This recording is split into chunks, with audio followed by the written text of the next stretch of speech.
Hello viewers, today we are going to introduce you to the concept of inverse of trigonometric functions. But before that, let us just revisit the concept of inverse of a function which you learned in the chapter 1 relations and functions. What do you know about inverse of a function? The definition says that if f is a function from the set x to the set y such that f of x is equal to y, and if it is 1 1 and onto, then we can define a unique function g mapped from y to the set x such that g of y is equal to x, where x belongs to the set x and y belongs to the set y. G is called inverse of f and is denoted by f inverse, written like g to the power minus 1, but never to be read as g to the power minus 1. Otherwise, you may just start writing it as 1 by g, which is completely meaningless. So, we denote and read it as g inverse. Let us refresh the idea of inverse of a function with just one example here. We have a function f defined from real numbers to real numbers as f of x is equal to x plus 1. Can you find inverse of f?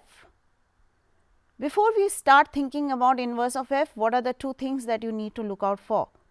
Is f 1 1 and onto? You must be an expert by now to decide on that. 1 1, no two values of x should give rise to the same value of f of x. Onto, every real number must have a pre-image. I am sure you will be able to try that out very easily on your own. What would be the inverse in this case? This is just like a 1 mark question. So, you should be able to think right on your feet there. Every x goes to x plus 1. So, 5 gets mapped to 6. How do I get the inverse? 6 has to come back to 5. So, I should have 1 less than x. So, we define the inverse of f such that every element gets mapped to 1 less than its value. And so, we have the function 1 f as a 1 1 and onto, and inverse of it defined as a function from real numbers to the real numbers defined such that f inverse of y is equal to y minus 1, where y belongs to real numbers.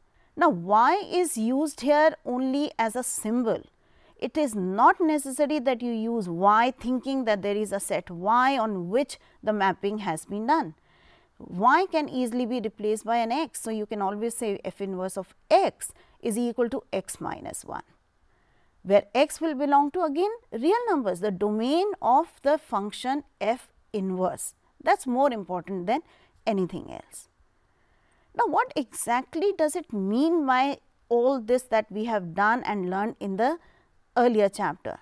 Does it have any significance? Could you visualize and see what the connection of a function with its inverse is?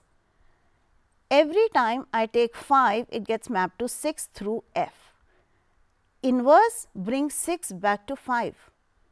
Let us take a minute on the graphical interpretation of this exchange of position of the coordinates of a point. Here we have a point 1 comma 2 which lies on the graph of f, and 2 comma 1 lies on graph of f inverse. That means, for every a comma b that lies on the graph of f, b comma a lies on the graph of f inverse. Is there a pattern here? Is there significance here? Yes, there is. We say that this also means that f inverse is the reflection of f along the line y equal to x. The graph of f inverse, when reflected along the line of y equal to x, will give rise to the other function. Let us take a look at the graphical interpretation of f inverse with respect to the f as a reflection of the function along the line y equal to x. Let us begin with a line y equal to x, and let us plot our function, that is y equal to x plus 1. Being a linear function, it is a straight line. If I take a point P on this line, say in this case its coordinates are 2.5 and 3.5. If I reflect this point P along the line y equal to x, I get a point P dash with the coordinates 3.5, 2.5. What does it mean by reflection? You can even try this at home. If you crease the paper along the line y equal to x and make a pin prick at the point P, it will leave an impression. That is where the point P dash would be. Do you see the interchange of the A and B, that is the x coordinate and the y coordinates of the point P and P dash here? Observe it further. If I drag this point P along the line y equal to x plus 1, P dash is also leaving a certain trace. A certain locus is being formed. What would you expect the equation of this locus to be? If you had kept an eye on the coordinates of the point P dash as P drags along the line, what do you see? Is there a relation? Yes, definitely. The relation is nothing but what you expect it to be, y is equal to x minus 1, and that is exactly what the inverse of the function f x equal to x plus 1 was. So, if I reflect the line y is equal to x plus 1 along the line y is equal to x, I get the inverse of that function, and that is exactly what the graphical significance of a function and its inverse is. We have to move on to the concept of inverse trigonometric functions, and we will see that this relation remains true even there. One of the very important results that came up again and again in the previous chapter was that a function f is invertible if and only if f is 1, 1 and onto. So, when we want to think about inverse trigonometric functions, the big question is a sine function invertible? That is sine function a 1, 1 and onto function? Let us spend a little time on understanding what the sine function is before we talk about inverse of sine. We have the graph of f x equal to sine x, a wave-like smooth continuous graph. Domain of sine function is entire real numbers, and the range, well, the graph is restricted between -1 and 1, therefore, the range is closed interval -1 to 1. Now, we want to think about this function being a 1, 1 and onto. Do you think the function is 1, 1? The function becomes 1, 1 if for no two values of x, we get the same value of f of x. If you observe the graph closely, would you be able to comment and say whether the function is 1, 1 or not?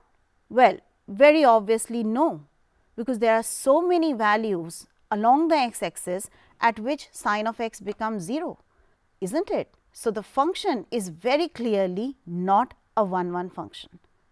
I can always make it onto by mapping it onto the range of f, which is a closed interval -1, 1. Let us also look at what we call as a horizontal line test, which is a very useful test to decide whether the function is 1, 1 or not, provided you know what the graph looks like. Well, you definitely know what the graph of sine x look like. And if I take a horizontal line, which in this case is cutting the graph at more than one point, typically this means that the function is not 1, 1. Think about why. Why does this say that the function is not 1, 1? If a horizontal line cuts the graph at more than one point, it means that there are more than one values of x at which f of x is same, and therefore, the function is not 1, 1. So, sine function fails to be 1, 1 over its entire domain of the set real numbers. So, to think about the inverse of it, can I maybe limit the domain? Can we put some restrictions? Can we be selective on the domain of the function and then discuss its 1, 1s?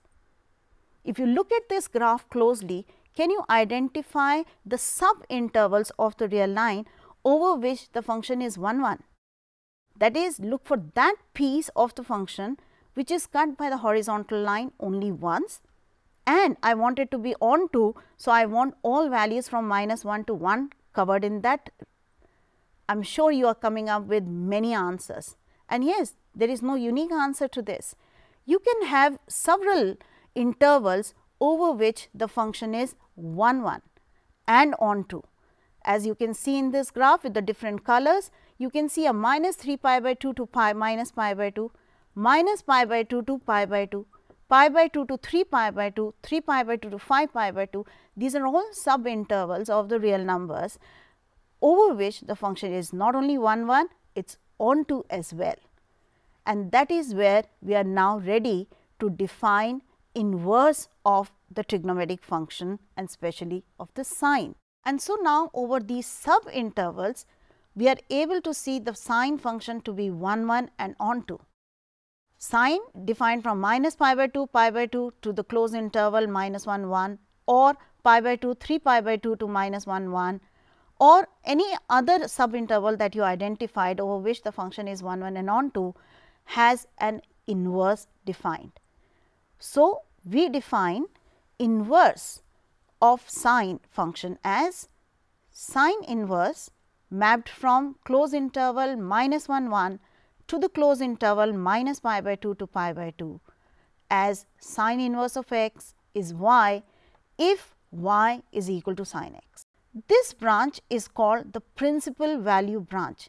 You can define sine inverse over other intervals as well, where the range could be any other sub interval that we just discussed, but if it is a principal value branch, the range of sine inverse must be minus pi by 2 as a closed interval.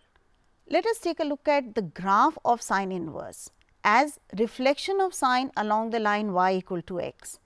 So, again we have the line y equal to x and the graph of y equal to sine x. If I take a point A on this graph and reflect it along the line y equal to x, if I drag the point A, it will leave a certain trace. Do you see that happening? And if I move it further up and down, you are able to see the same wave-like curve draped along the y axis. So, there is kind of an interchange of x and y happening here. But what is the principal value branch? The principal value branch is only when we are defining it between the interval minus pi by 2 to pi by 2. And therefore, the sine inverse function is defined only when the sine function was 1 1 onto, and for that we had to select sub intervals of the real lines over which the function is not only 1 1, but onto as well with the range minus 1 1, and we define the sine inverse x to be y when x was sine of y. This is typically what we will be doing for other inverse trigonometric functions as well. Let us take a simple 1 mark question based on what you have learned today. Find the principal value of the following: sine inverse minus 1, sine inverse 1 by 2. Sine inverse minus 1 is our first part. Let us try that. Since it is our first question, you may just do it a little more detailed, otherwise it can be done orally as well. Suppose y is equal to sine inverse of minus 1, then by definition sine of y is minus 1. Sine of y is minus 1 at infinitely many values of y, but since our principal values lie between minus pi by 2 to pi by 2, you will only select that y which gives us minus 1 and lies in this interval, which obviously is minus pi by 2, and that is the principal value of sine inverse minus 1. I am sure you will be able to try the second part also on your own, but here is the solution for you: sine inverse 1 by 2. If you write y to be sine inverse 1 by 2, then sine of y is 1 by 2 by the definition of the inverse. For principal values, again you will select the value which lies between minus pi by 2 to pi by 2, including the endpoints, which is nothing but pi by 6, and that is the answer for sine inverse of 1 by 2. So, with this we end today's lesson. Hopefully, you have understood not only what sine inverse is, but you also have been able to visualize the inverse of a function, taken as a reflection along the line y equal to x. We will discuss principal value branch of the other inverse trigonometric functions in our next lesson. Thank you.